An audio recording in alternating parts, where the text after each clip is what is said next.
everyone, welcome to our channel. This is Shalini Sharma once again with a new topic. The subject is history, chapter 9, the making of national movement. उससे पहले एक बात, the news about corona is not positive, so please take care of yourself, use masks, sanitizers whenever you are going out. Thank you.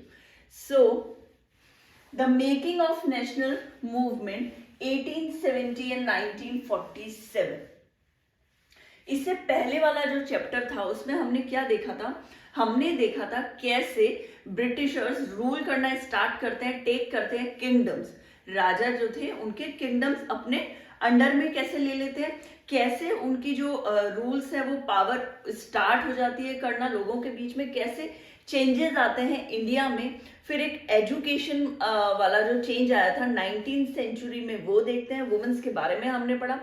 Caste system कैसे change होता है, revolt होता है 1857 का, और ग्रोथ होता है, इंडस्ट्रियलाइजेशन होता है, और जो क्राफ्ट है वो धीरे धीरे कम होता जाता है, हैंडक्राफ्ट.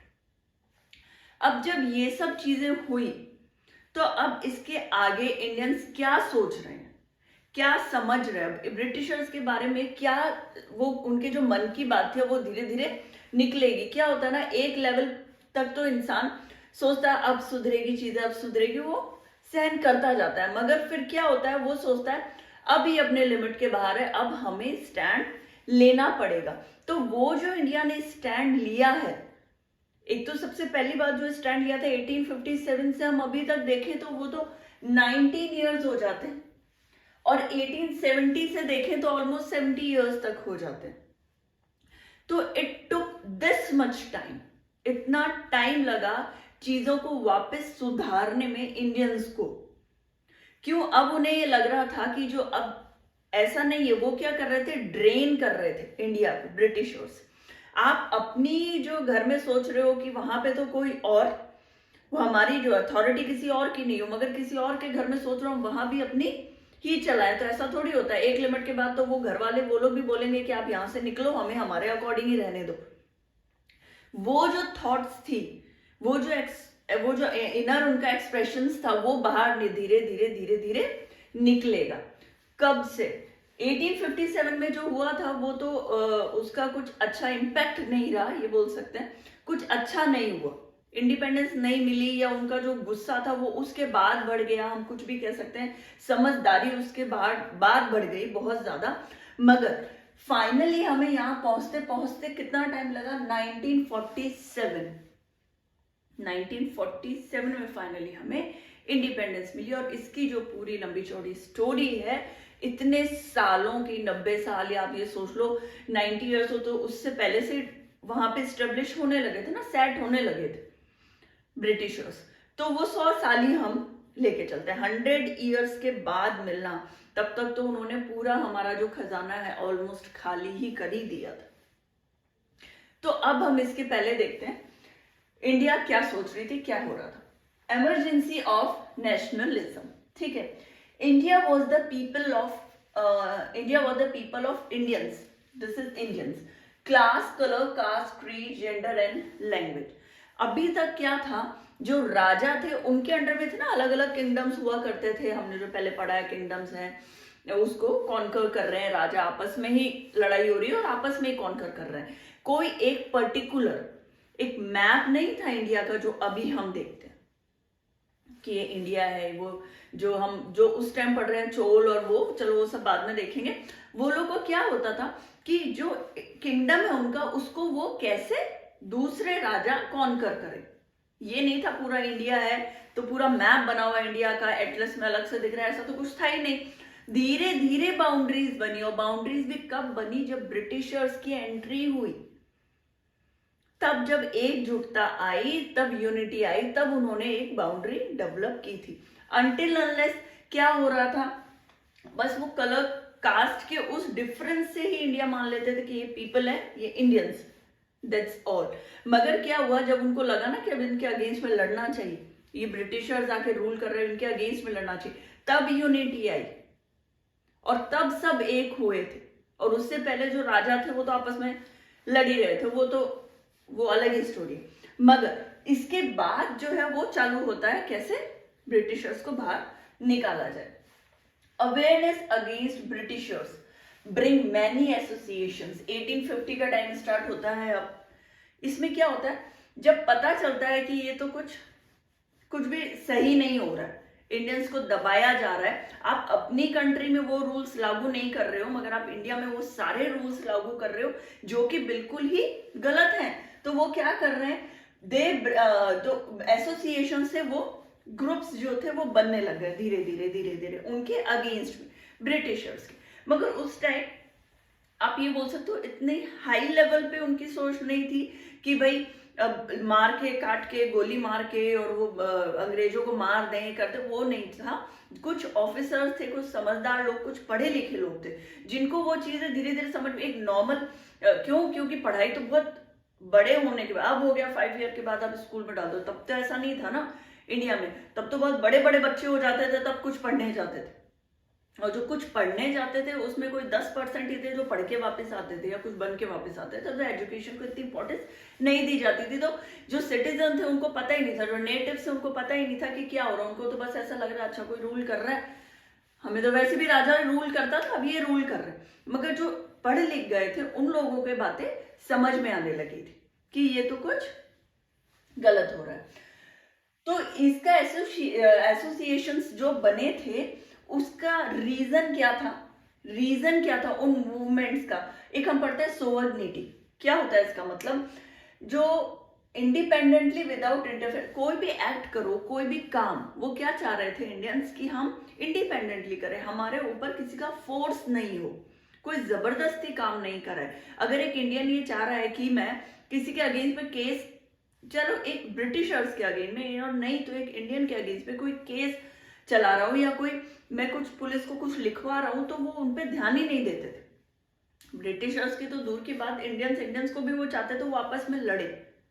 तो ये चीजें जो थी उनको धीरे धीरे पता लगने लग गई थी कि ये ऐसा नहीं है कि ये बहुत अच्छा चाह रहे हैं इंडियंस के बारे में, वो तो कुछ गलत ही चाह रहे हैं।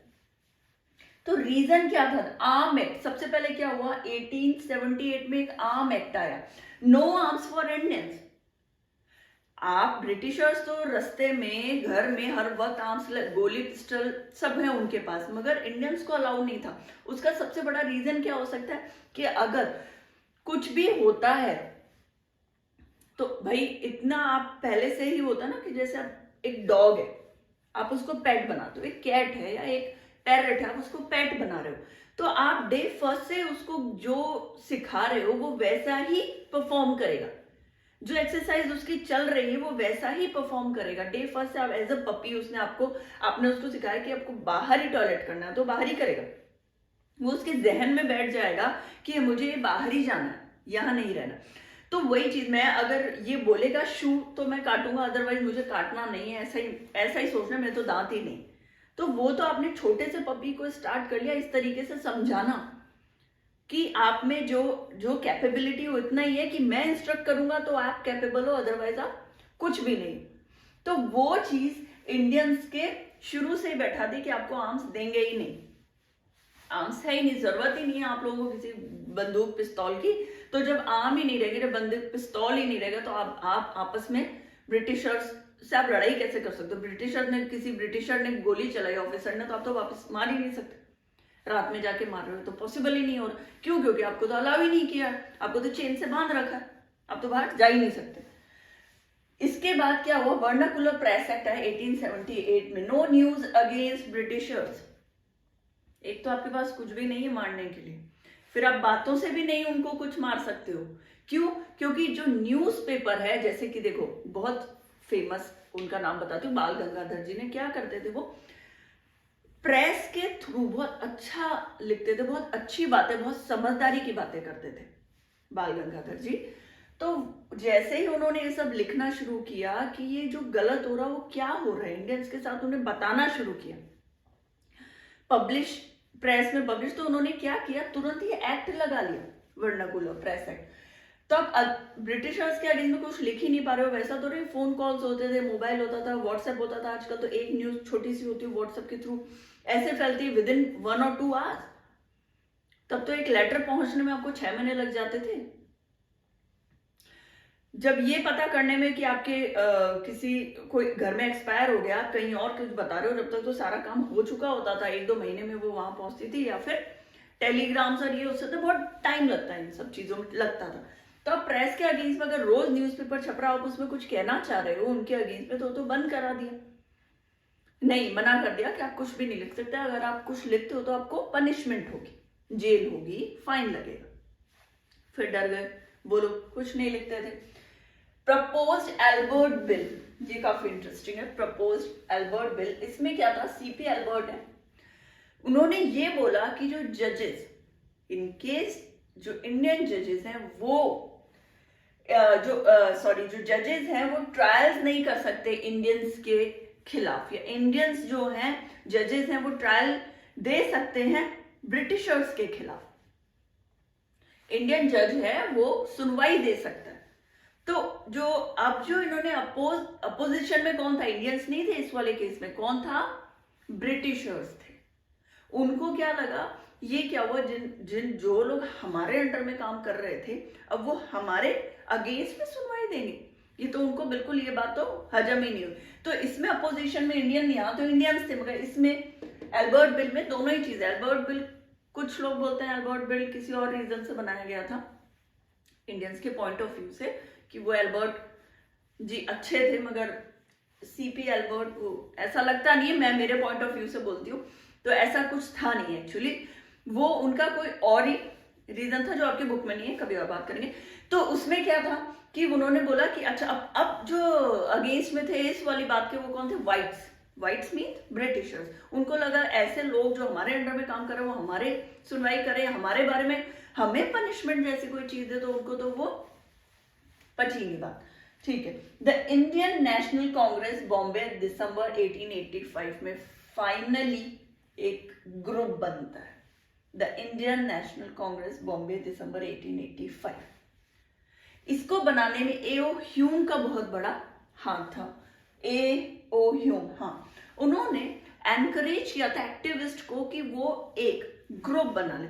इसके दो रीजन भी हो सकते हैं, हो सकता है उन्होंने ये सोचा हो कि चलो अब इतना आगे बढ़ रहे हैं तो मैं थोड़ी सी हेल्प कर दूं, शायद उनमें थोड़ी सी अच्छाई हो।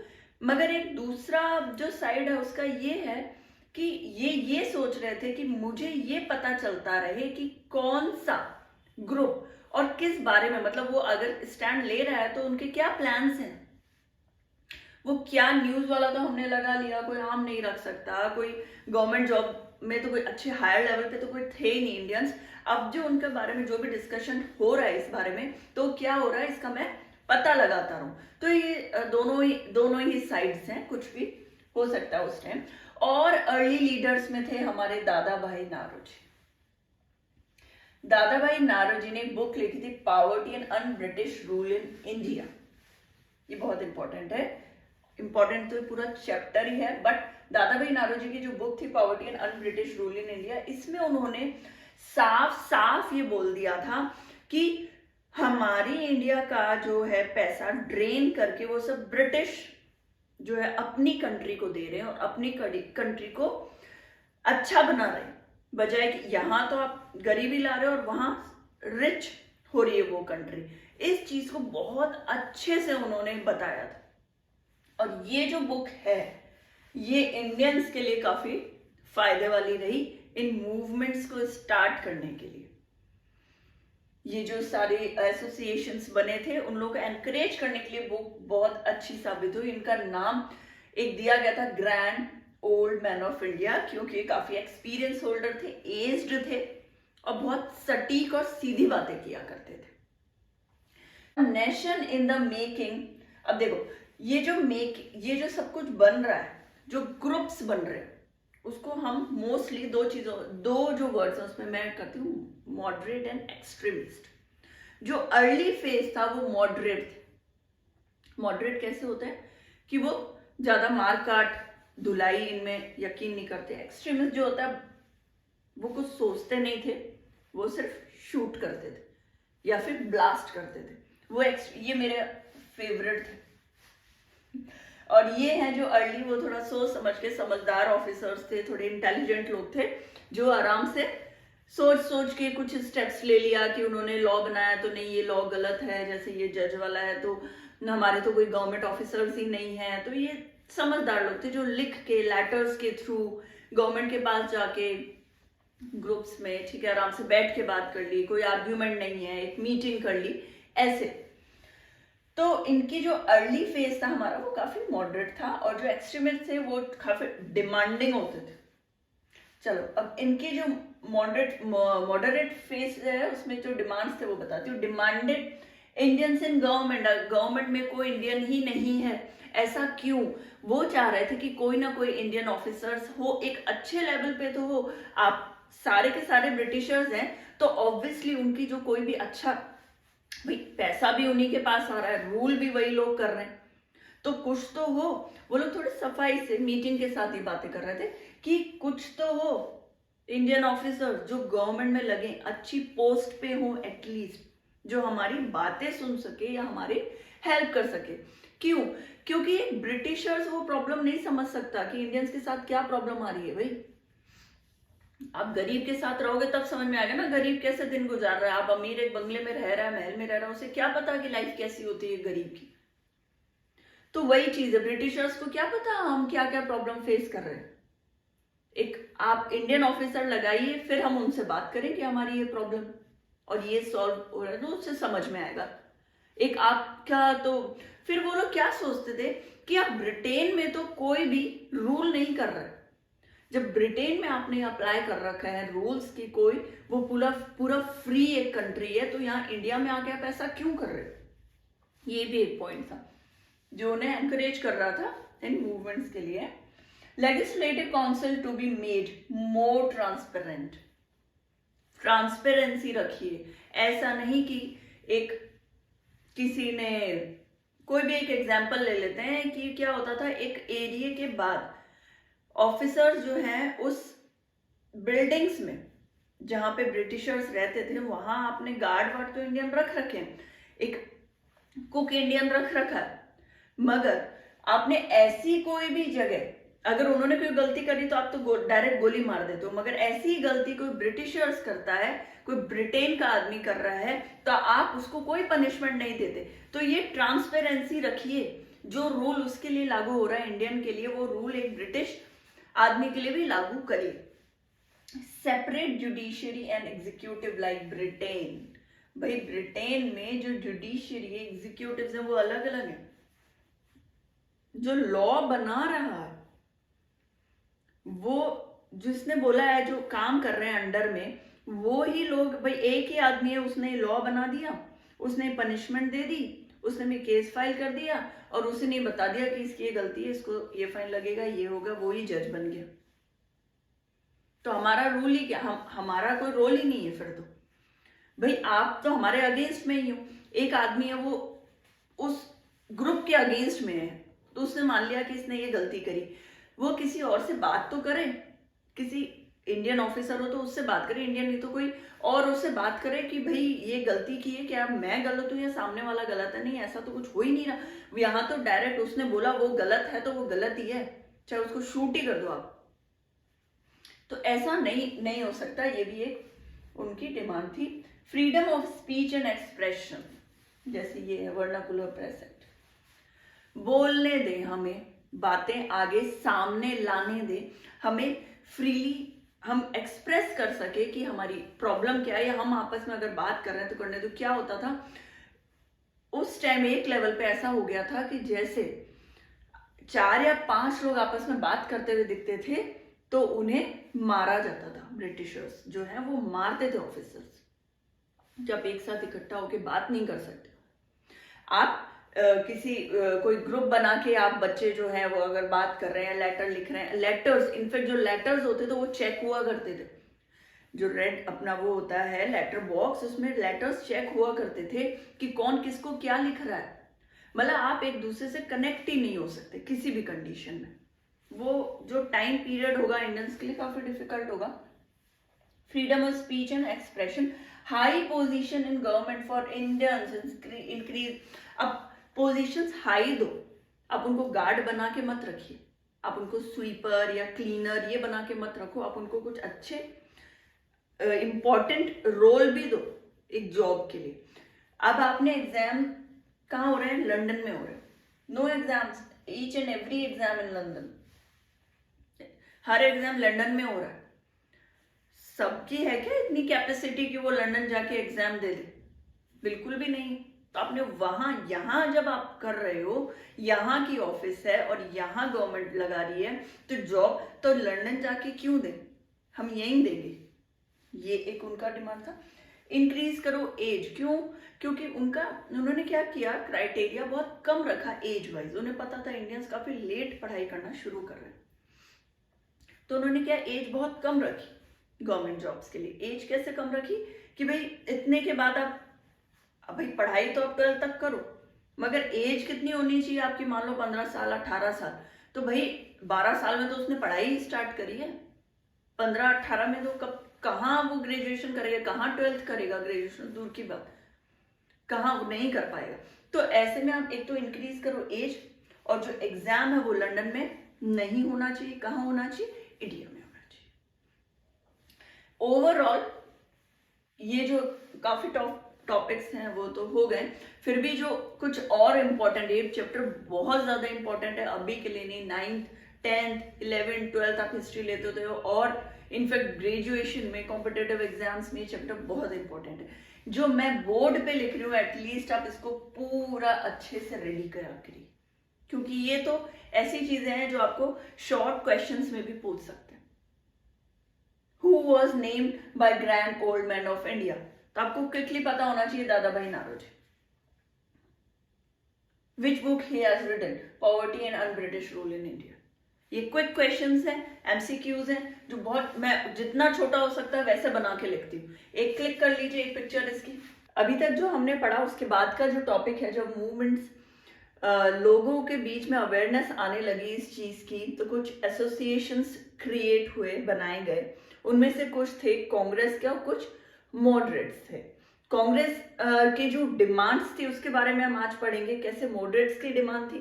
कुछ नए ग्रुप्स क्रिएट हुए उस वक्त, कुछ ज्यादा अवेयरनेस आई, कुछ एक्सट्रीमिस्ट आए, और उनके साथ आगे की जो पूरी स्टोरी है हम वो कंटिन्यू करते हैं। कांग्रेस के क्या डिमांड थे, उन्होंने क्या क्या बातें बोली, किसको? ब्रिटिशर्स को, पीपल और सिटीजन के बारे में। लो लैंड रेवेन्यू, जो लैंड का रेवेन्यू है उसे थोड़ा लो करिए, टैक्स उस पर जो लगाया वो कम करिए। उसका रीजन ये है कि हम कुछ, जितना हम कमाते हैं उतना ही हम टैक्स दे रहे हैं, तो उसको थोड़ा सा कम कर दीजिए। Stop export grains to Europe, Europe में हमारे जो ग्रेन्स, हमारा खाना है वो स्टॉप करिए भेजना, क्योंकि यहां से चीजें ड्रेन होती जा रही है। तो क्या हो रहा है? शॉर्टेज हो रहा है फूड का इंडिया में। हमारी कंट्री में तो शॉर्टेज हो रहा, और आप क्या कर रहे हो, यहां से वहां एक्सपोर्ट करते जा रहे हो यूरोप वाली कंट्रीज में। कट इन मिलिट्री एक्सपेंडिचर्स, अब क्या हो रहा था, उन्हें लग रहा था कभी ना कभी तो लड़ाई शुरू होगी ही होगी इंडिया के, अगर सिटीजन अवेयर हो गए तो वो क्या करते थे, ज्यादा से ज्यादा अपनी जो मिलिट्री फोर्स उसको इंक्रीज कर रहे थे, और उनपे ज्यादा से ज्यादा खर्चा कर रहे थे, उन्हें खिलाने पिलाने में, इंक्रीज करने में, उन्हें घर देने में, उन्हें आर्म्स प्रोवाइड करने में। क्यों? क्योंकि इंडियंस तो आर्म रख नहीं रहे थे, आर्म्स रख रहे थे मिलिट्री, कहाँ की? ब्रिटिश की, ऑफिसर्स, पुलिस वाले, तो उनको प्रोवाइड करने में बहुत ज्यादा खर्चा हो रहा था। पास फंड्स फॉर इरिगेशन, फंड्स दीजिए इरिगेशन के लिए। खेतों में जो फार्मर्स काम कर रहे हो, धीरे धीरे धीरे धीरे बहुत पुअर से भी पुअर होते जा रहे थे, उन्हें बिल्कुल गंदी तरीके से ट्रीट करना शुरू कर दिया था। तो वो बोल रहे थे फंड्स पास करिए, ऐसा लॉ बनाइए, या ऐसा कुछ हो जो आप टैक्स ले रहे हो तो कुछ फंड्स भी मिले फार्मर्स को, गरीब लोगों को। सॉल्ट टैक्स, सॉल्ट टैक्स भी एक बहुत, इसमें एक टॉपिक आया था सॉल्ट टैक्स का, नमक का, नमक पे जो टैक्स लग रहा है उसको भी कम करो, बहुत ज्यादा था। इंडियन अब्रॉड लेबर्स, जो इंडिया से भेजे जा रहे थे लेबर्स, कहाँ पर? बाहर अदर कंट्रीज में, यूरोप में आप इंडिया के लेबर्स वहां भेज रहे हो और उनको उनका जो ट्रीट किया जा रहा है वो बहुत ही गंदा ट्रीटमेंट था। उन्हें खाने को नहीं मिलता था, प्रॉपर शेल्टर प्रोवाइड नहीं किया था, तो वो मतलब एकदम नौकर से भी बदतर तरीके से उन्हें ट्रीट कर रहे थे। तो वो ये सब चीजें चाहते थे कि थोड़ी अवेयरनेस आए, चीजें कम हो या बंद हो। अब जो मॉडरेट थे उन लोगों का उनकी क्या डिमांड थी, वो थोड़े पेशेंस वाले लोग थे, समझदार थे, पढ़े लिखे थे। उन्हें अब जैसे पढ़े लिखे हैं तो ज्यादातर क्या होता है इंडिया में, तो वो पढ़ते ही नहीं थे उस वक्त, जैसे गांधी जी बाहर पढ़ के आए थे लो, तो उनका भी यही है। मोस्टली ये लोग जो पढ़े लिखे थे वो भी सब बाहर एजुकेशन लेके आए थे, तो उन्हें ये पता था कि बाहर जैसा डेवलपमेंट है वैसा इंडिया में नहीं है।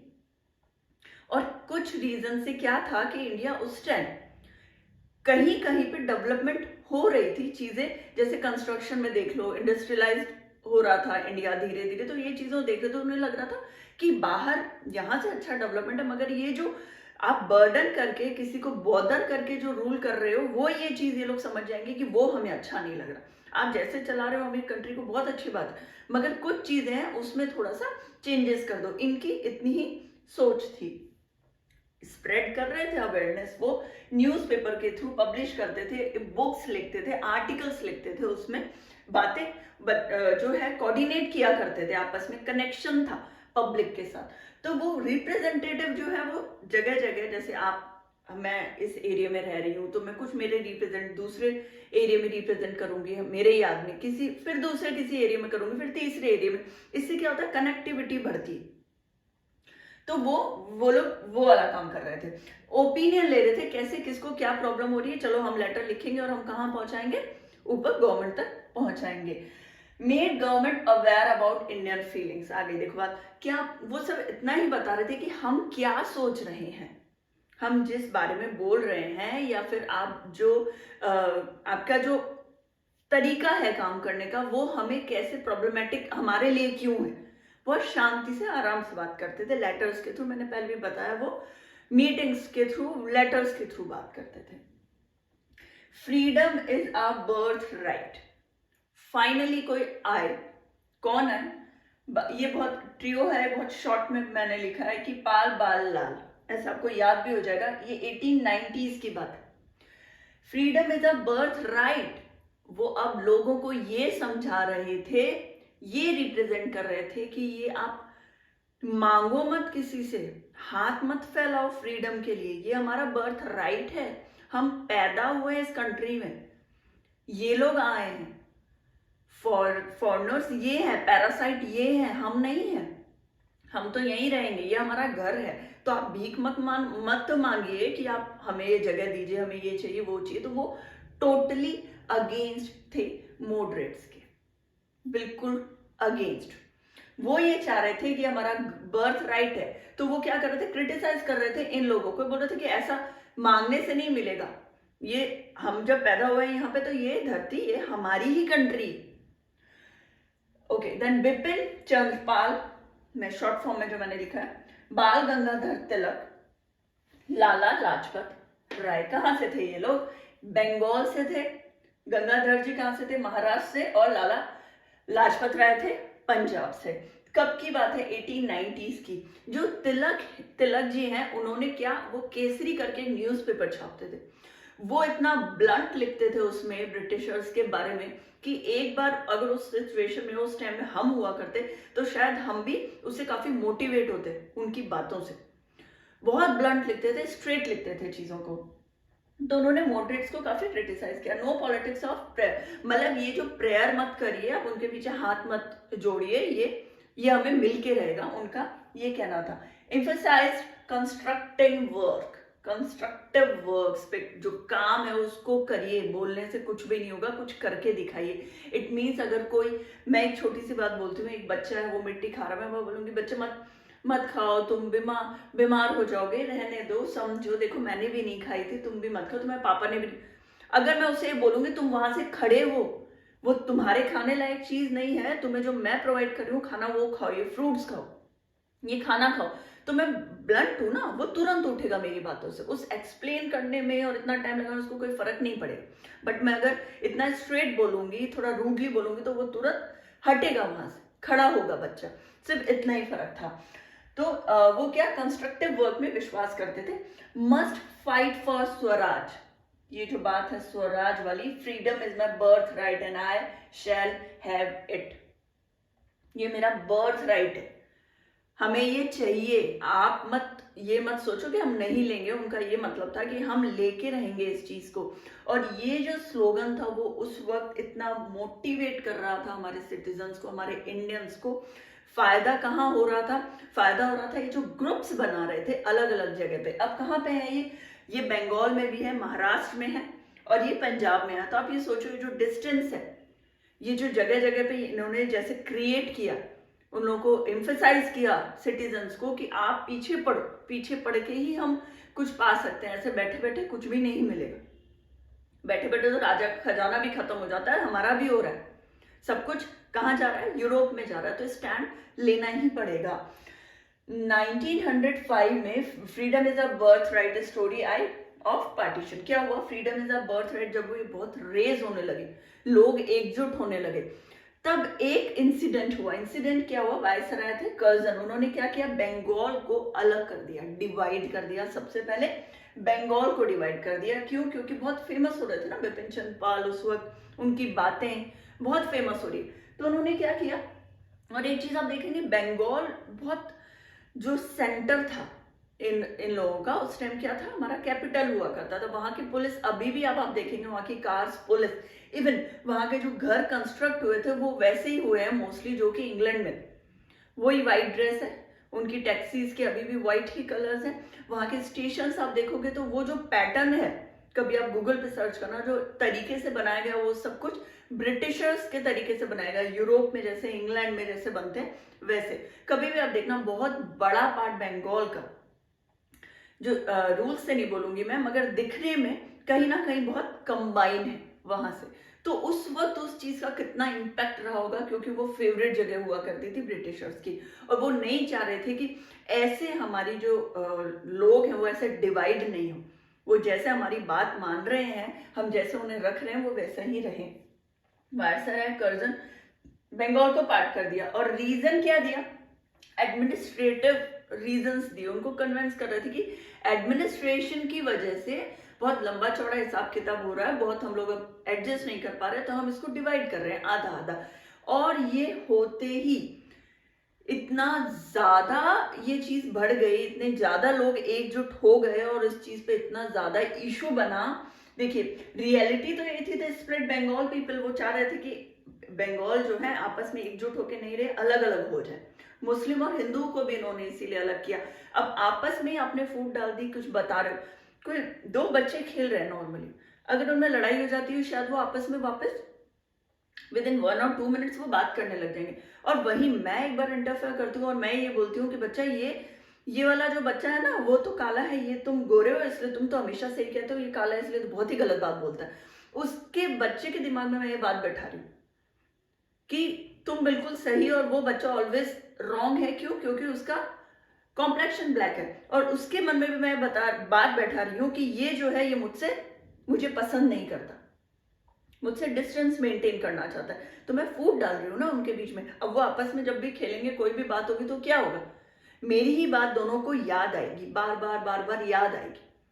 तो वो आपस में धीरे धीरे डिस्टेंस मेंटेन कर लेंगे। तो वही वो लोग चाह रहे थे, हिंदू मुस्लिम को डिवाइड करना चाह रहे थे, वहां के सिटीजन को डिवाइड करना चाह रहे थे कि अब ये अलग अलग, अभी से अगर हम नहीं अगर इकट्ठा होने देंगे तो आगे भी ऐसा कुछ भी नहीं होगा, ग्रुप्स नहीं बनेंगे, बात नहीं बढ़ेगी। अब जितने भी सिटीजन थे, सिर्फ वही बंगाल के ही नहीं, मॉडरेट्स भी, कांग्रेस भी, सब ही इसका अपोजिशन में थे इस बात के। कोई भी नहीं चाह रहा था कि ऐसा हो। वो प्रोटेस्ट करने लगे। प्रोटेस्ट जब करने लगे तो एक हमारा जो वंदे मातरम मूवमेंट है वो स्टार्ट हुआ था। वंदे मातरम मूवमेंट में लोग हजारों की संख्या में इकट्ठा हुए थे, रोड पे पूरी रैली निकली थी। और ये प्रोटेस्ट कैसे किया गया? ये हमारी शुरुआत थी पॉजिटिव, बहुत अच्छी शुरुआत। उसकी वजह से काफी चीजों में क्या होता है, आप 1 जना, 2 जना, 3 जना, 10 से 20, 20 से 100, मतलब काफी आप जब लोग बढ़ते चले जाते हैं ना, तो वो एकता जो होती है उस टाइम जो कॉन्फिडेंस आता है ना किसी के अगेंस्ट में बोलने का, वो उसका लेवल कुछ और ही होता है। बस वही चीज शुरू हो गई थी यहाँ वंदे मातरम मूवमेंट के साथ। लोग जब आपस में इकट्ठा होने लगे तो उन्हें समझ में आने लगे कि सिर्फ अकेला मैं ही नहीं या मेरी ही फैमिली नहीं है जो इनको बाहर निकालना चाहती है, तो पूरी का पूरा देश है हमारा जो आपस में मिला हुआ है। अब जो स्वदेशी मूवमेंट स्टार्ट हुआ वो किन चीजों को एनकरेज कर रहा था, किन चीजों की डिमांड्स कर रहा था? वो कर रहा था सेल्फ हेल्प की। लोगों को ये बता रहा था कि आप अकेले नहीं हो, या आपको किसी की जरूरत बिल्कुल भी नहीं है जो आपको अंडर एस्टिमेट करे या आपको इंस्ट्रक्शन दे। आप खुद अपनी हेल्प कर सकते हैं। वो बोल रहे थे नेशनल एजुकेशन को सपोर्ट करो, आगे बढ़ाओ, लैंग्वेज को सपोर्ट करो, एंटरप्राइजेस बॉयकॉट करो, ब्रिटिशर्स को, उनके सामान को, उनके इंस्टीट्यूट्स को, उनके गुड्स को, उनका जो कलेक्शन है उनको हटाओ, मत यूज करो। यूज क्या करो? ज्यादा से ज्यादा इंडियन चीजें। उससे क्या होगा? आप खुद जब अर्न करोगे, आप एक स्टैंड लेने में फाइनेंशियली जब आप अच्छे हो जाओगे तो स्टैंड भी आप लेना सीख जाओगे। अभी तो आपको ये लग रहा है कि हम उनके अंडर में काम कर रहे हैं, एक नौकर की तरह काम करो। आप जब खुद बिजनेसमैन होते हो तो दूसरे लोगों को आप भी तो दबा सकते हो। आपके ऊपर कोई नहीं है, आप ही हो, आप खुद अपना स्टैंड ले सकते हो। तो ये चीजें समझाई गई, बताई गई। रिवोल्यूशनरी वॉयलेंस, कुछ लोगों ने बोला कि हमें वॉयलेंस करना ही पड़ेगा, लड़ाई झगड़े जैसी चीजें स्टार्ट करनी पड़ेगी, इन लोगों को बाहर निकालना है तो इकट्ठे होके लड़ना भी स्टार्ट करना पड़ेगा, सिर्फ बातों से काम नहीं चलेगा।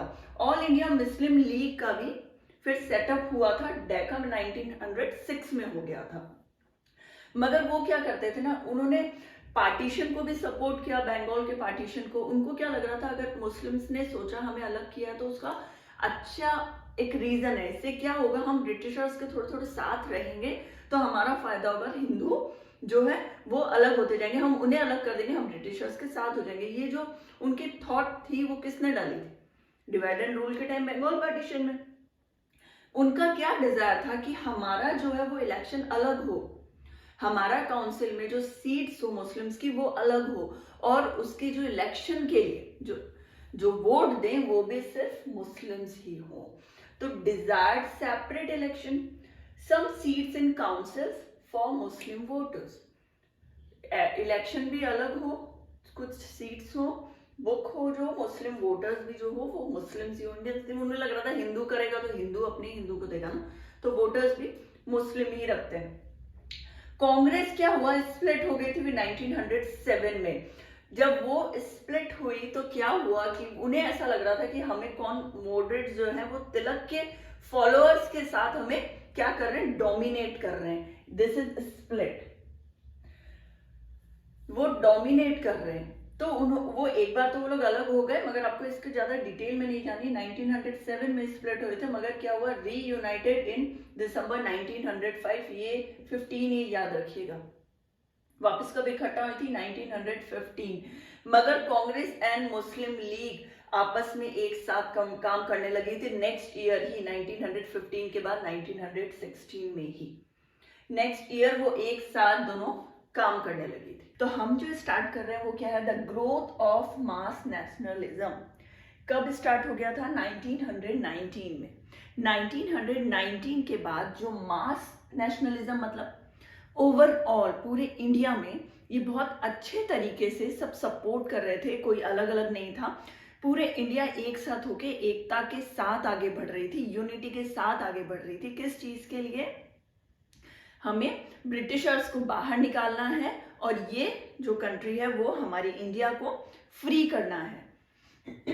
वर्ल्ड वॉर 1914 से 1918 में हुआ था, सबको ही पता है हमें।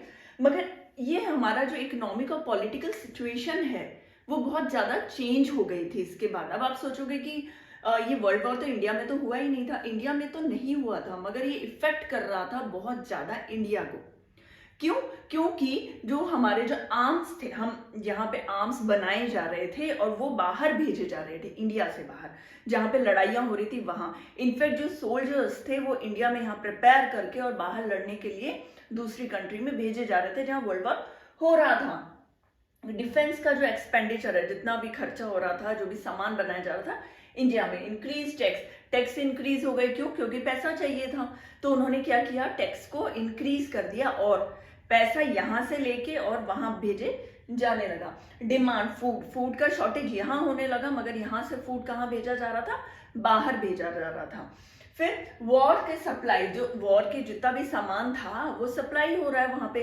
तो मगर इन सब सिचुएशन ये सब हुआ, बट एक चीज अच्छी हुई कि यहाँ पे इंडिया का जो बिजनेस है वो काफी डेवलप हो गया इन सब चीजों से। जब यहाँ से चीजें, मेरे शॉप से कोई सामान लेके जा रहा है तो मेरा बिजनेस इंक्रीज हो रहा है ना, पैसा आ रहा है हमारे पास। हाँ, ये बात अलग है कि बहुत ज्यादा टैक्स होता था, टैक्स बहुत इंक्रीज कर दिया गया था, कुछ अमाउंट ही बचता था, मगर 0 से 10% या 0 से 15% होना थोड़ा मायने रखता था उस टाइम। फिर हमारे जो the advent of Mahatma Gandhi, just इसके बाद क्या हुआ, महात्मा गांधी जी 1915 के टाइम इंडिया आते हैं। अभी तक वो कहाँ थे, बाहर थे, साउथ अफ्रीका, मेनली जो साउथ अफ्रीका में उनका फर्स्ट जो सत्याग्रह शुरू हुआ था, कहाँ हुआ था, वहां पे हुआ था, साउथ अफ्रीका में। बेसिकली वो बहुत ज्यादा फेमस लीडर हो चुके थे तब तक जब वो इंडिया में आए थे। हम नॉर्मली कैसे देखते हैं उनको, खादी कपड़ों में चश्मा लगा, वो हमेशा से ऐसे नहीं थे ना, लॉयर थे वो। तो उनकी कुछ फोटोज भी आप देखेंगे जो यंग है उसमें पूरा अच्छे से ड्रेस्ड हैं, पूरा अप टू डेट है, कैप लगा रखा है। तो वो क्या उस टाइम क्या थे, लॉयर थे जब वहां पे थे। फिर यहाँ आके जब उन्होंने 1 साल, उनके जो गुरु थे गोपाल लाल जी, उन्होंने क्या बोला था उनको कि 1 साल तक आप एज ए स्टूडेंट ही रहोगे।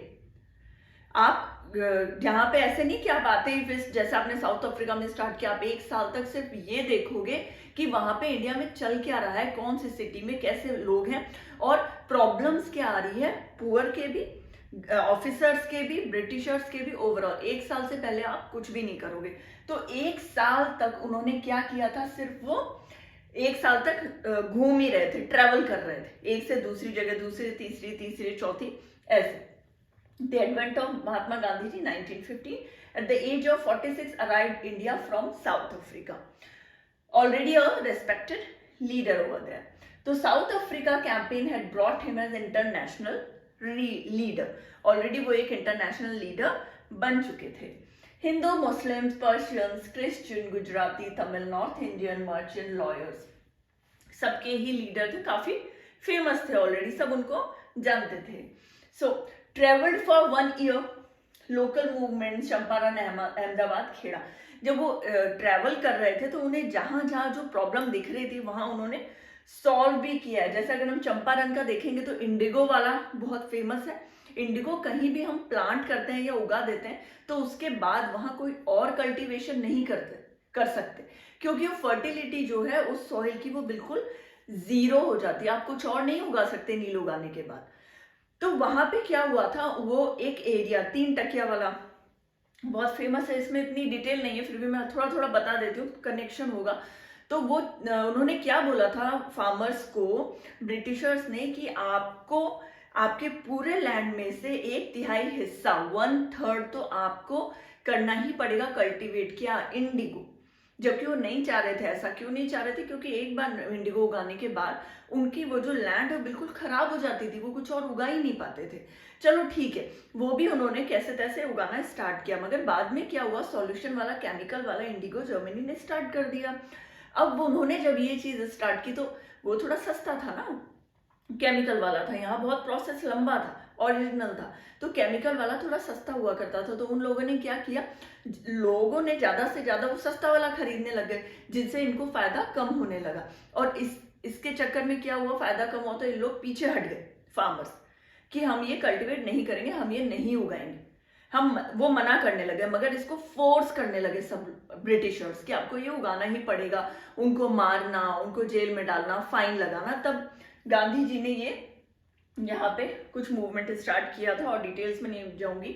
तो उनको फिर फाइनली उन लोगों ने उनके साथ हामी भरी थी, और ये टैक्स लगाना और इंडिगो फोर्सफुली उगवाना बंद कर दिया गया था। ऐसे ही अहमदाबाद में क्या हुआ था, अहमदाबाद के टाइम प्लेग फैल गया था।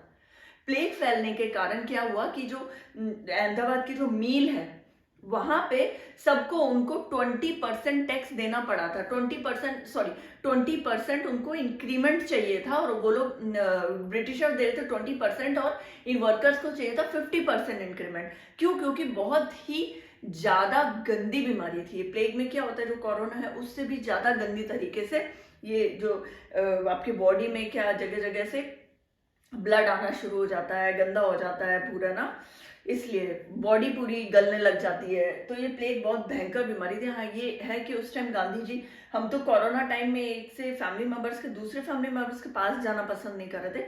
गांधी जी ने खुद अपने हाथों से साफ किया है पेशेंट्स को, कॉटन लेके कपड़े से उनको क्लीन करते थे। उनको तो बहुत बड़ी बात है, वो बहुत एक अलग ही लेवल के लीडर थे, बहुत अलग ही हस्ती है वो। तो अहमदाबाद प्लेग हुआ तब उन्होंने इसके लिए भी फाइट किया, मगर क्या हुआ था, एक टाइम के बाद उनको जब लगा वर्कर्स को कि हमारी मांगे नहीं पूरी हो रही और हम बहुत दिन हो गए हम भूखे चलते जा रहे हैं, वो भूखे रह के करते हैं। वायलेंस तो भाई उनके है ही नहीं, उनके दिलो दिमाग में, उनकी बुक में ये है ही नहीं वर्ड वायलेंस। तो उनको ये लगता था करो तो आप बिना नॉन वायलेंस ही काम करेंगे, हम ऐसे ही मनाएंगे।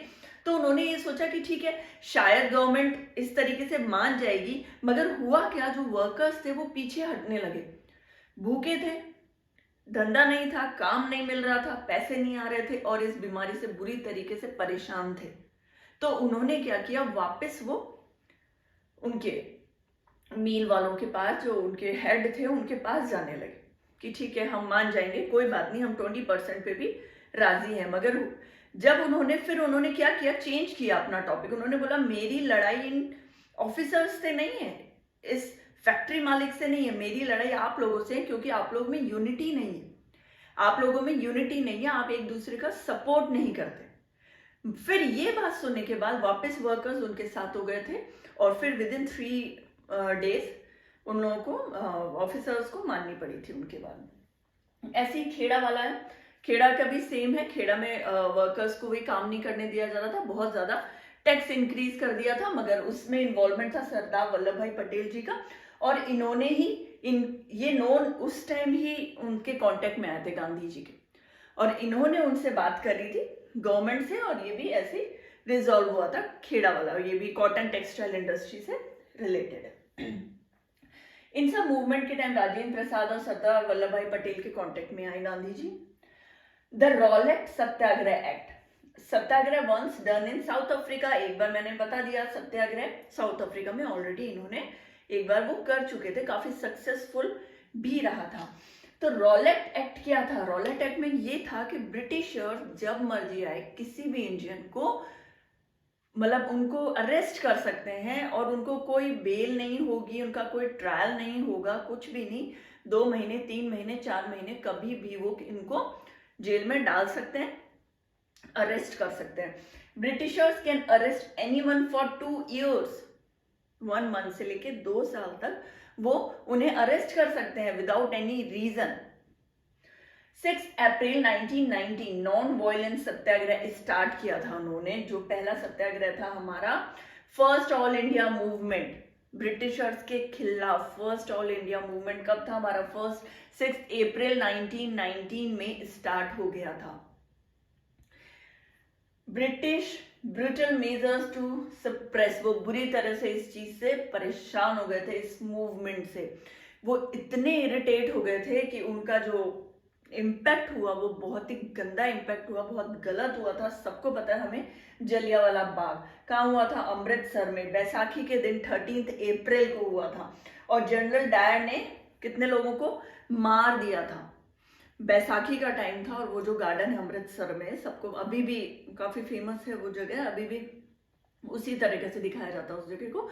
वहां पे कुआं था, लोगों को वो सारे गेट्स बंद कर दिए गए थे, और गेट बंद करने के बाद सिर्फ धड़ाधड़ सिर्फ गोलियां चलाई गई थी चारों तरफ। जनरल डायर ने, वो सोचो कितना क्रूअल इंसान होगा, बच्चे, औरतें, बूढ़े, जवान, जो भी दिख रहा था उनको एक साथ उन्होंने सबको खड़ा किया था, अपने सोल्जर्स को, और एक साथ गोलियां चलाई थी। वो लोग अंधाधुन भाग रहे थे, कुछ लोग पैरों के नीचे आके मर गए, कुछ लोग वहां कुआं था उसमें कूद गए। असंख्य लोगों की मृत्यु हुई थी उस वक्त, इतने लोग मरे थे। ये चीज देख के गांधी जी बुरी तरीके से रोने लग गए थे, बहुत बुरी तरीके से रोने लगे थे। उन्हें ये लग रहा था कि शायद ये सारी गलती मेरी ही है, मेरी ही वजह से ये सब कुछ हुआ है। और इसी के बाद क्या किया गांधी जी ने, जो उन्होंने साउथ अफ्रीका में उनको एक उपाधि दी गई थी केसरे हिंद, वो उन्होंने वापस लौटा दी, सिर्फ इसलिए कि आप इतना गलत नहीं कर सकते। एक एडमिनिस्ट्रेशन सिर्फ इसलिए इतने लोगों को मार रहा है, इतने 1500 से अबव लोग मर चुके हैं, 2000 या 2500 लोग इंजर्ड हैं बुरी तरीके से, 20 से 25,000 लोग वहां इकट्ठा थे और आपने सब पे गोलियां चलाई है। तो इस चीज के बहुत दुखी होकर उन्होंने केसरे हिंद की उपाधि उन्हें वापस दे दी, जो साउथ अफ्रीका में उन्हें मिली थी। अब डेट याद रखेंगे, जलियांवाला बाग कहाँ हुआ था? अमृतसर में, बैसाखी के दिन 13 अप्रैल। और किया किसने था? ये बहुत ज्यादा इंपॉर्टेंट है, जनरल डायर। इन्होंने ही बोला था, इनके सोल्जर्स थे आपस जो इकट्ठा हुए थे, जो ऑफिसर्स, वो सब इन्होंने ही ऐसा बोला था करने के लिए। हमने अभी तक ये देखा था कैसे जो लास्ट मूवमेंट हुआ था वो इतना अच्छा नहीं गया, वो इतना सुपर्ब नहीं हुआ। क्यों? क्योंकि बैसाखी के दिन क्या हुआ था? अमृतसर में जलियांवाला बाग वाली ट्रेजेडी हो गई थी।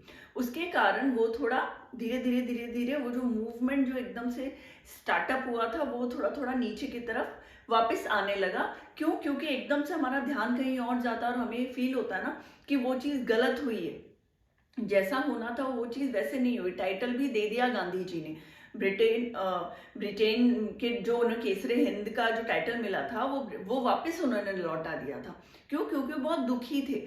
तो क्या हुआ, देखिए खिलाफत एगिटेशन के टाइम क्या हुआ था, 1920 की बात है। British imposed harsh treat on Turkish sultan, और उनको तुर्किश के जो सुल्तान होते हैं उनको खलीफा भी बोला जाता है। अब देखो ये कहाँ के थे? तुर्किश थे ना, इसीलिए उनको तुर्किश सुल्तान और खलीफा के नाम से जाना जाता है। अब वर्ल्ड वॉर किन के बीच में हो रहा था? वर्ल्ड वॉर हो रहा था जर्मनी और ब्रिटेन के बीच में। जर्मनी ब्रिटेन के बीच में हो रहा था। तो हम इन्वॉल्व क्यों हुए? हम इसलिए इन्वॉल्व हुए क्योंकि इन सुल्तान से बहुत ज्यादा अटैचमेंट है मुस्लिम्स का। अगर आप किसी भी कंट्री में चले जाइए, मान लीजिए आप एक इंडियन ऑस्ट्रिया चले जाता है, ऑस्ट्रेलिया चले जाता है, नॉर्थ अमेरिका चले जाता है, मगर क्या उसको फेथ है अगर शिव जी में, उसको फेथ है अगर गणेश जी में, तो वो भूल जाएगा? वो नहीं भूलेगा ना, वो तब भी उनको उतना ही प्रे करेगा, उतना ही मानेगा। तो वही चीज थी, मुस्लिम्स थे वो बहुत ज्यादा अटैच थे इनसे, तुर्किश के जो सुल्तान है खलीफा उनसे। और ब्रिटेन क्या कर रहा था, उनको बहुत गलत तरीके से ट्रीट कर रहा था, जिसकी वजह से वो अपोज में आ गए थे। और ये एक अच्छी चीज थी। क्यों? क्योंकि इंडियंस ऑलरेडी उनके अगेंस्ट में थे। फिर क्या हुआ, सिख भी अगेंस्ट में हो गए जलियांवाला बाग के टाइम, और इनडायरेक्टली मुस्लिम्स भी ब्रिटेन के ही अगेंस्ट में होते चले जा रहे थे। इसका ये बहुत बड़ा रीजन था। तो Indian Muslims were keen that खलीफा retain control over Turkey sacred places. वहां की जो प्लेस है ना, ऑटोमन एम्पायर जो उनके अंडर में आता है, वो तो पूरा तुर्की ही था, मगर एक होता ना कि वो एरिया उन्हीं के लिए, वो एम्पायर उन्हीं का ही है। तो वो क्या कर रहे थे, वो इस चीज को छीन रहे थे। उनको बिल्कुल भी ये चीज पसंद नहीं आ रही थी। किसको? इंडियन मुस्लिम्स को। इनिशिएटिवली टेकन बाय मोहम्मद अली और शौकत अली विद गांधी जी। ये दोनों ब्रदर्स थे और इन्होंने किसका सपोर्ट लिया? गांधी जी का। गांधी जी क्या चाहते थे? स्वराज चाहते थे। एकमात्र उनको जो चाहिए था उस वक्त वो सिर्फ स्वराज ही था। तो उन्होंने क्या ट्रिक लगाई? उन्होंने ट्रिक लगाई, चलो इंडियंस भी अगेंस्ट हो गए, सिख भी अगेंस्ट हो गए, मुस्लिम्स भी अगेंस्ट हो रहे हैं, तो इससे बढ़िया मौका कब मिलेगा कि हम एकजुट होके वापस से मूवमेंट्स स्टार्ट करें। तो इन्होंने इनिशिएटिव लिया, मोहम्मद अली ने, शौकत अली ने। किनके पास गए? वो गांधी जी के पास। अब गांधी जी ने क्या बोला? ठीक है, हमें क्या चाहिए? स्वराज चाहिए। तो कैंपेन क्या चला? पंजाब रॉन्ग, खिलाफत wrong and demand Swaraj. Punjab वाला मूवमेंट जो था वो गलत था, जलियांवाला बाग। खिलाफत वाला मूवमेंट हुआ ये बिल्कुल गलत है। और अब हम क्या डिमांड कर रहे हैं? हम डिमांड कर रहे हैं स्वराज के लिए। ठीक है, नॉन कॉपरेशन मूवमेंट। अब ये चीज स्टार्ट हुई है, जो फाइनली जो हमें चाहिए था, जो होना चाहिए था काफी पहले, वो अब इंस्टेंटली स्टार्ट हुई। क्या हुआ? Non cooperation.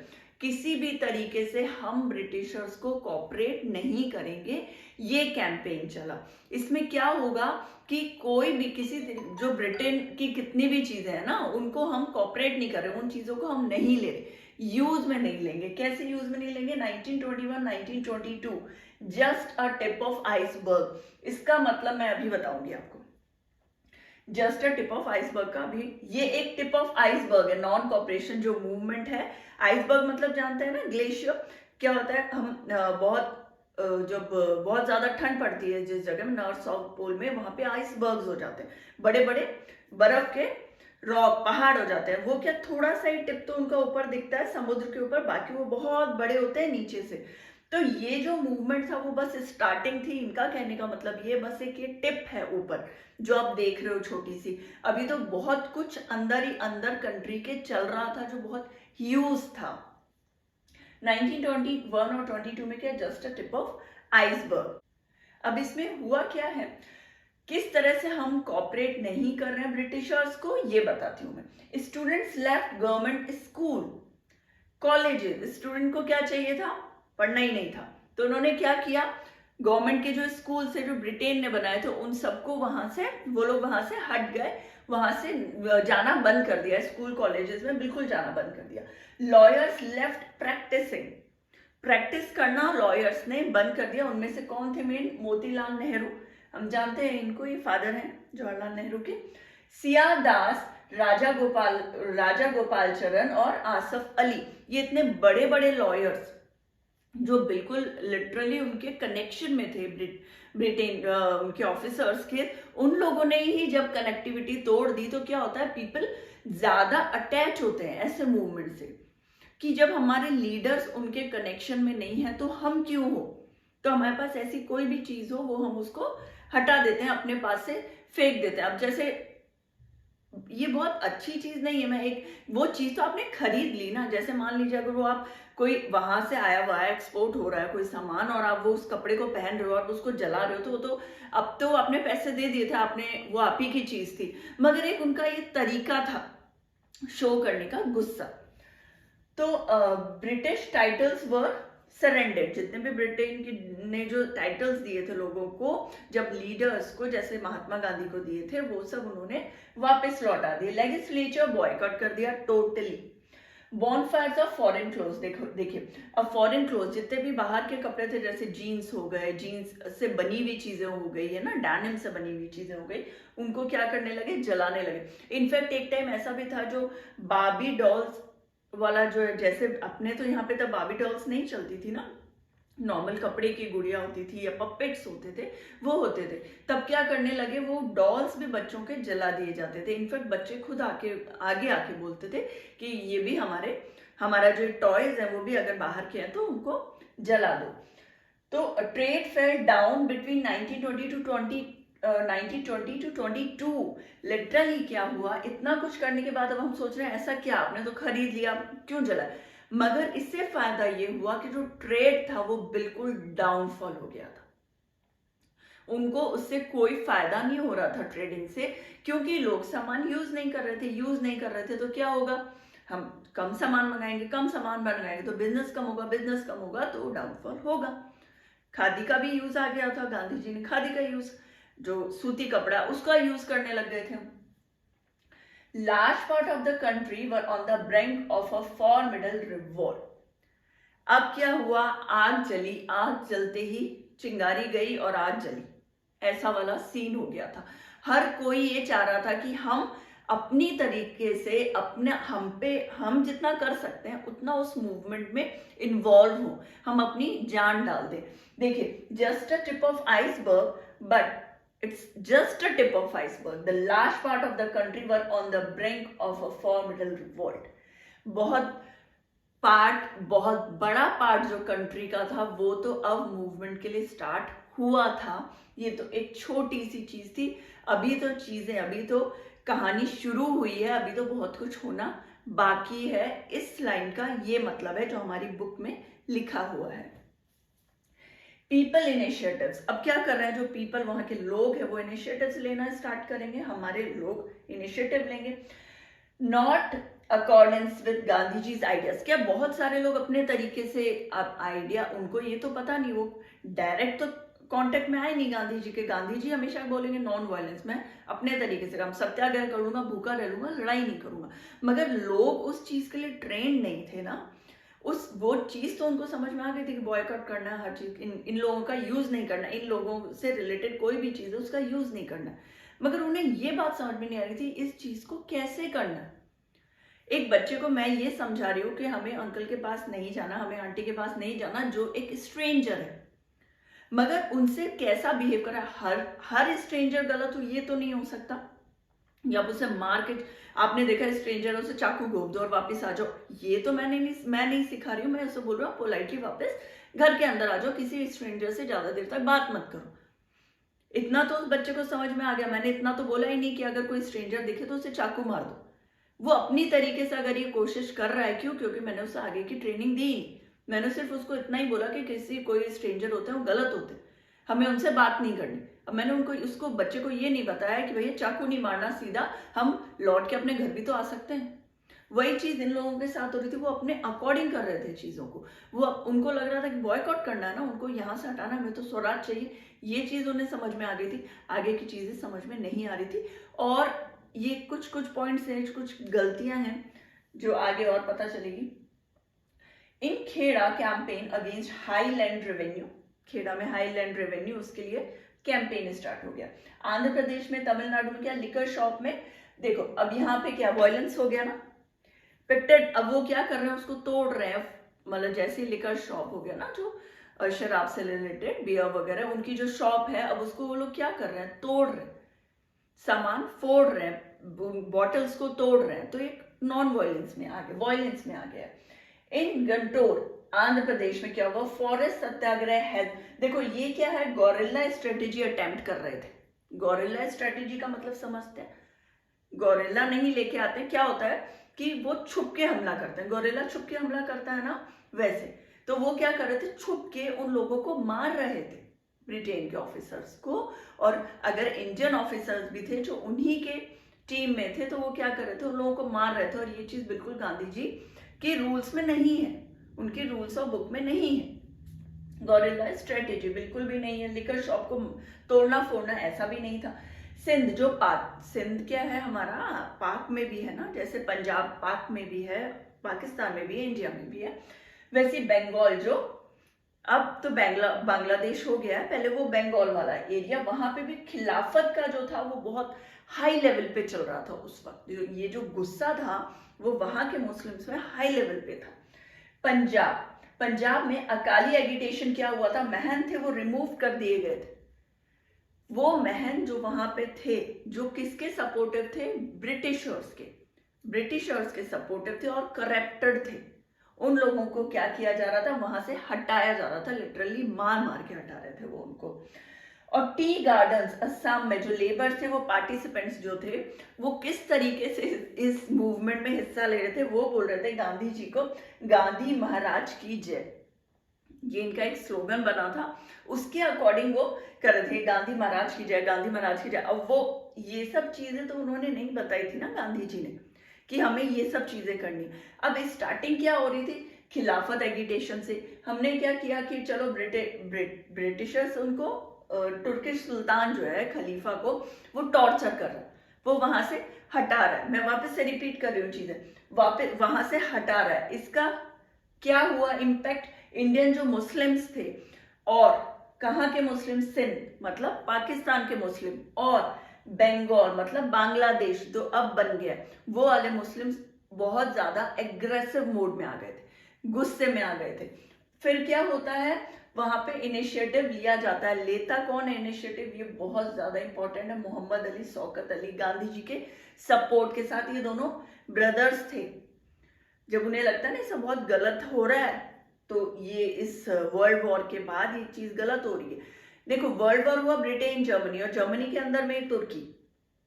अब जब वो जीत रहा है, ब्रिटेन वाला जो टीम है वो जीत रही है, तो जो टीम नहीं जीत रही है वो तो उसको, भाई वो तो ज्यादा उसका हो गया ना level high.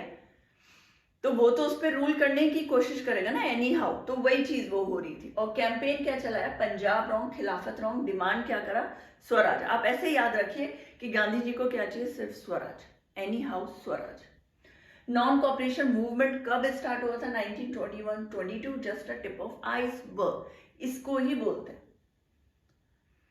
Just a tip of iceberg. ठीक है, student left government school colleges, lawyer left practising, British titles were surrender, दे दिया गया वापस ब्रिटेन को, जो टाइटल्स आपने दिए थे, जो हमने हमें सम्मानित किया था, वापस ले लीजिए, हमें नहीं चाहिए ऐसा कुछ। Bonfires of foreign clothes, even foreign clothes ही नहीं, जो भी वहां का सामान था हर चीज को, इवन डॉल्स को भी जलाया गया था। Large part of country were on the brink of formidable revolt, वही मैंने बता दी।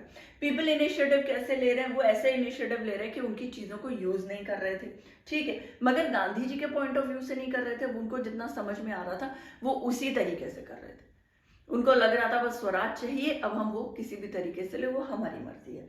इसलिए उन्होंने क्या किया, खेड़ा में कैंपेन चलाया हाई लैंड रेवेन्यू के कारण, मगर शांति से नहीं, बहुत ज्यादा एग्रेसिवली। आंध्र प्रदेश में वहां पे लिकर शॉप को तोड़ा गया। गंटूर में क्या किया, फॉरेस्ट सत्याग्रह, क्या किया उन्होंने, गोरिल्ला वाली टेक्निक अपनाई और उससे उन्होंने क्या किया, उनको मारना स्टार्ट किया, छुप के मारना कि वो हमें नहीं मार पाए। सिंध पंजाब वाला बता दी मैंने। पंजाब में अकाली एगिटेशन हुआ, मैंस को रिमूव किया गया, मार मार के हटाया गया, जो भी करप्टेड थे वो उनके पॉइंट ऑफ व्यू से, तो मगर लड़ाई झगड़ा इनके लिए अच्छा नहीं था गांधी जी के लिए। टी गार्डनर्स जो थे वो लेबर्स पार्टिसिपेट तो कर रहे थे, मगर वो कैसे कर रहे थे, वो गांधी जी को बोल रहे थे गांधी महाराज की जय। इस तरीके से ये पूरा ये स्टार्ट हुआ है, ये चीजें अब स्टार्ट हुई है। क्या होता है, हम शुरू तो कर देते हैं मगर चीजें समझ में नहीं आती तो वापस नीचे की तरफ ही आते हैं। तो जिस तरीके से गांधी जी चाह रहे थे वैसा नहीं हो रहा था, और क्या हुआ आगे इसका भी जो ये जो टॉपिक्स है वो इतनी अच्छे से डिटेल्स में मैं आपको समझाने की कोशिश कर। ओके, नाउ द पीपल्स महात्मा, मसीहा who could overcome misery and poverty, किसके बारे में बात हो रही होगी यहाँ, डेफिनेटली महात्मा गांधी जी के बारे में बात हो रही है। अब एक टाइम ऐसा आ गया जब लोग उन्हें मसीहा समझने लगे, लिटरली गॉड समझने लग गए। वो उन्हें ऐसे प्रे करने लग गए, ऐसे पूजा करने लग गए जैसे कि वो कृष्ण भगवान हो। पूरी एक बुक में फोटो बनी हुई है जिसमें बहुत सारे लीडर्स हैं, वो फूल बरसा रहे हैं और वो कृष्ण जी की जगह, जैसे महाभारत के टाइम हुआ था, कृष्ण जी की जगह रथ चला रहे हैं। और वो उनका वो जो फोटो है उससे ये मतलब वो सबको गाइड कर रहे हैं, एज अ गॉड वो सबको गाइड कर रहे हैं और बिल्कुल करेक्ट गाइडेंस के साथ सब आगे बढ़ रहे हैं। और क्या हो रहा है, पांडव कौरव में पांडव जीतेंगे, ये अज्यूम कर चुके थे वो लोग कि पांडव मतलब कि ये कंट्री इंडिया और वहां के लोग जीतेंगे। Who can fight against zamindars and can provide them land. In fact वो ये नहीं सोच रहे थे कि वो सिर्फ ब्रिटिशर्स के लिए ही लड़ रहे हैं या उनके अगेंस्ट में हमारी लड़ाई है। अब उन्हें क्या लग रहा था, हम जो जमींदार वगैरह हैं जो हमसे टैक्स लेते हैं, हमसे पैसा लेते हैं, शायद महात्मा गांधी हमें उनसे भी सेव कर लेंगे। अब एक टाइम पे उन्हें क्या, अब मसीहा मतलब तो यही हुआ ना कि अब बहुत ज्यादा उनको उनका जो लेवल है वो एक आदमी से बहुत ज्यादा ऊंचा पहुंच गया।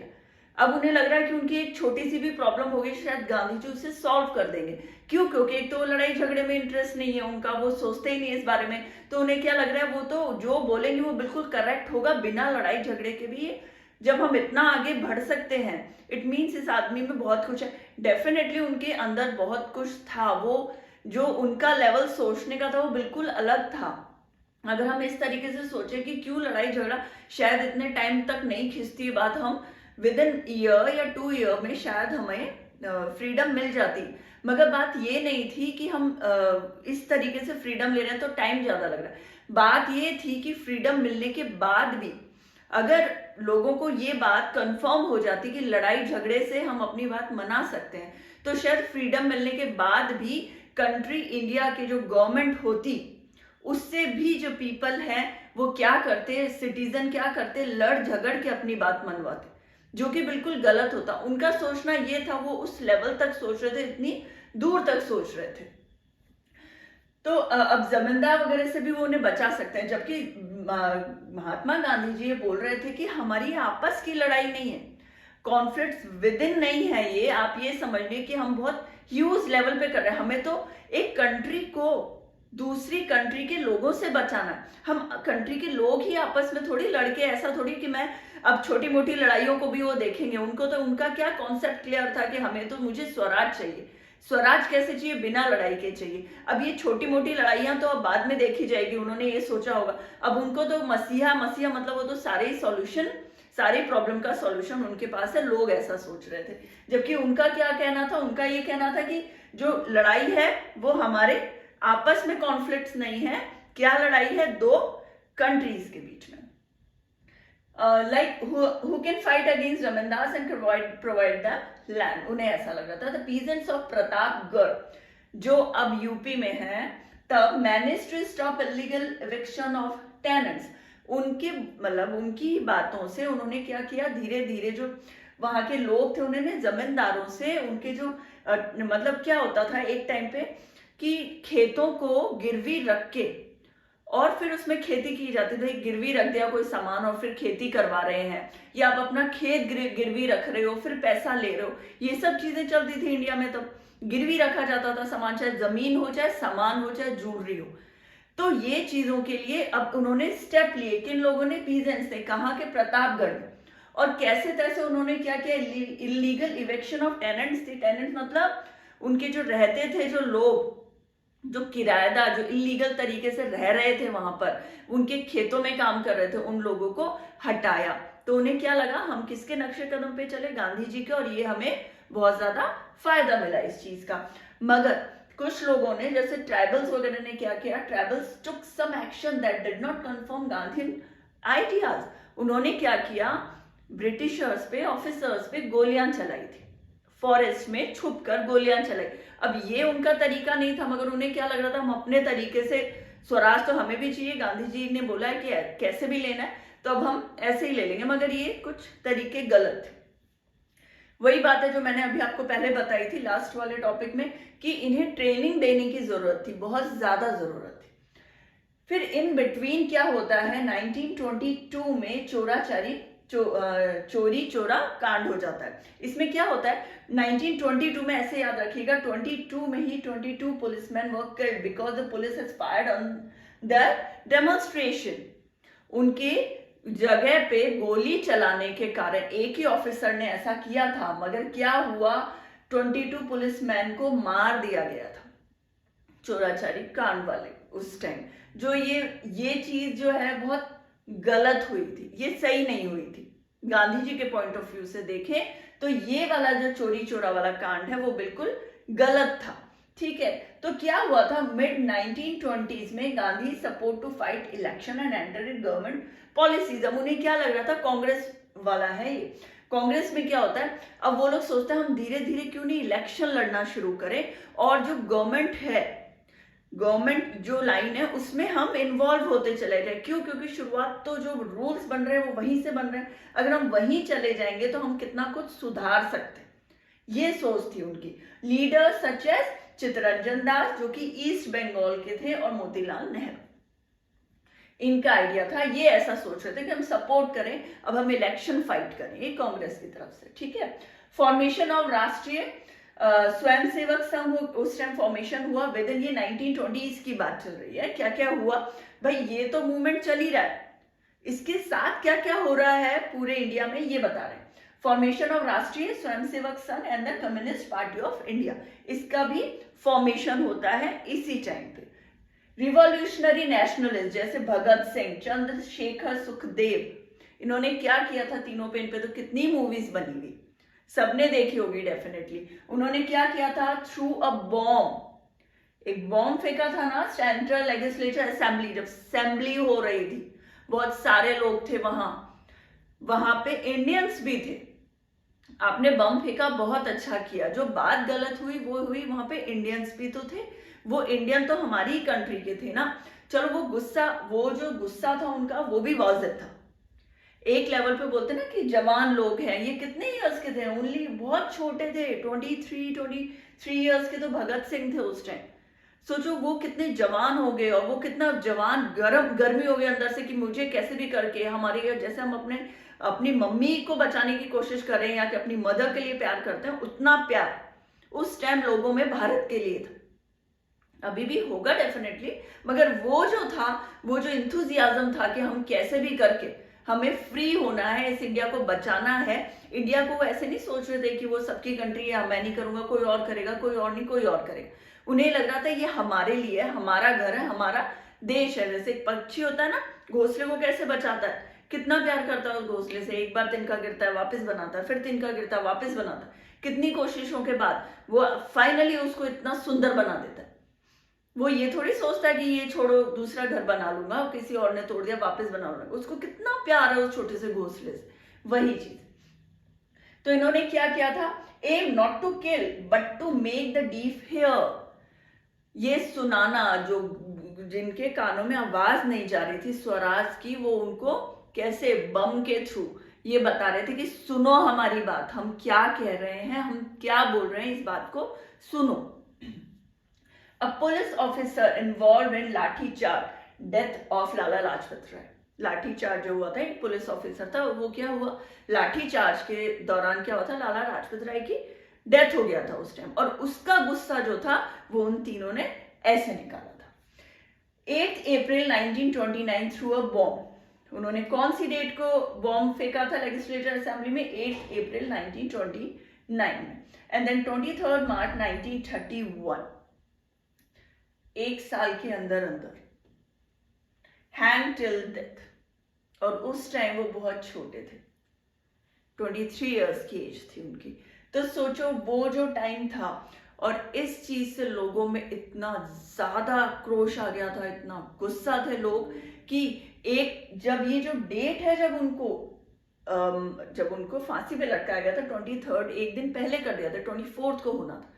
हुआ कब, 23 को हुआ। रीजन लोगों को पता नहीं चले, कैसे तैसे उन्होंने क्या किया, उनकी बॉडी को काट के वो सोच रहे थे हम फेंक दे, मगर वो फेंक नहीं पाए, फिर उन्होंने जलाया। जलाने के टाइम में लोग आ गए थे और एक्सेस में भीड़ आ गई थी, वो बहुत गंदी तरीके से जला थे, इकट्ठा करके भाई 3 उसमें और जलाने लग गए थे। लोगों को बहुत ज्यादा गुस्सा आ गया था, इतना एग्रेशन था उस टाइम इस बात पे। तो उन्होंने क्या किया था, उस जो उनका फ्यूनरल टाइम था, जो वो जला रहे थे बॉडी, तो उसको वापस पूरी बॉडी को हटा के लकड़ियां लोगों ने पूरी बॉडी निकाली थी और वापस अपने तरीके से प्रॉपरली उनको वापस से फ्लेम किया था। ये बहुत बहुत लंबी चौड़ी स्टोरी है और बहुत ही अच्छी है। कभी आप ये मूवी देखी होगी डेफिनेटली, नहीं देखी है तो प्लीज एक बार ये पूरी स्टोरी कभी मैं ही आपको ब्रीफ में बताऊंगी। 1930, फिर 1930 में क्या हुआ, no salt law. Salt is essential, can't divide for rich and poor. ये किसने बोला, गांधी जी ने। उनको लगा कि ये 1930s का टाइम आ गया है। अब देखो, नो सॉल्ट लॉ मतलब आप इस पे भी इतना टैक्स ले रहे हो, और एक जो पर्टिकुलर जो सॉल्ट बना रहा है उसी का ही सॉल्ट है, ऐसा क्यों। हर किसी के लिए एसेंशियल है, बहुत ज्यादा जरूरी है नमक। किसी आप डिवाइड नहीं कर सकते, किसी पुअर के लिए और किसी रिच के लिए, कहीं अमीर के लिए, गरीब के लिए, जमींदार के लिए, तो बहुत ज्यादा जरूरी है सॉल्ट, है ना। तो उन्होंने क्या किया, उन्होंने मार्च स्टार्ट किया, मतलब पैदल चलना स्टार्ट किया, 240 माइल्स, साबरमती टू दांडी। दांडी मार्च सुना ना, तो दांडी मार्च इसी को ही बोलते हैं, साबरमती से कहां तक, दांडी। और इसका पूरा जो किलोमीटर है प्लीज याद रखिए, 240 माइल्स। बॉयल, उन्होंने क्या किया, पानी लिया, उसको बॉयल किया, वहां गए, नमक को छुआ, जो कि बिल्कुल भी उस टाइम आप मतलब ये रूल था कि कोई जा नहीं सकता, कोई ले नहीं सकता नमक, जो प्रोवाइड करेगी गवर्नमेंट के अंडर में था वो पूरा। तो उन्होंने उस नमक को, एक पूरी पिक्चर है, टच कर रहे हैं वो गांधी जी, उन्होंने नमक के लिए वो पानी बॉयल किया, सी वाटर, और प्रोवाइड किया सॉल्ट, कि सॉल्ट सबका अधिकार है, किसी एक पर्टिकुलर आदमी का नहीं है, किसी अमीर का नहीं है, किसी गरीब का नहीं है। देन अब देखिए, कुछ वुमेन जो आगे बढ़ी, आगे आई, सामने आई लोगों के इन सब लड़ाइयों के टाइम। एक तो दांडी मार्च के टाइम सरोजनी नायडू साथ थी, डे 1 से लेके डे लास्ट तक सरोजनी नायडू महात्मा गांधी जी के साथ थी पूरे मार्च में। फिर अंबाबाई फ्रॉम कर्नाटक, इन्होंने क्या किया था, वो जो हमने अभी लास्ट वाले टॉपिक में पढ़ा है ना, कि वो लिकर शॉप जो है उसको जलाया, तोड़ा फोड़ा, उन सब में वो साथ थी कितनी कॉन्फिडेंट होंगी, कितनी बोल्ड होंगी, वो सोचो। एज में बहुत बड़ी नहीं थी वो।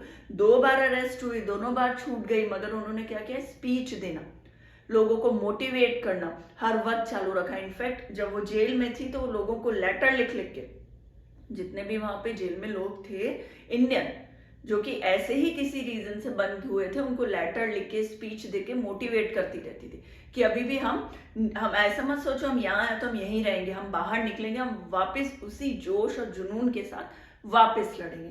अब इसके बाद क्या करते हैं, गांधी जी स्टार्ट करते एक मूवमेंट, उसका नाम है क्विट इंडिया मूवमेंट।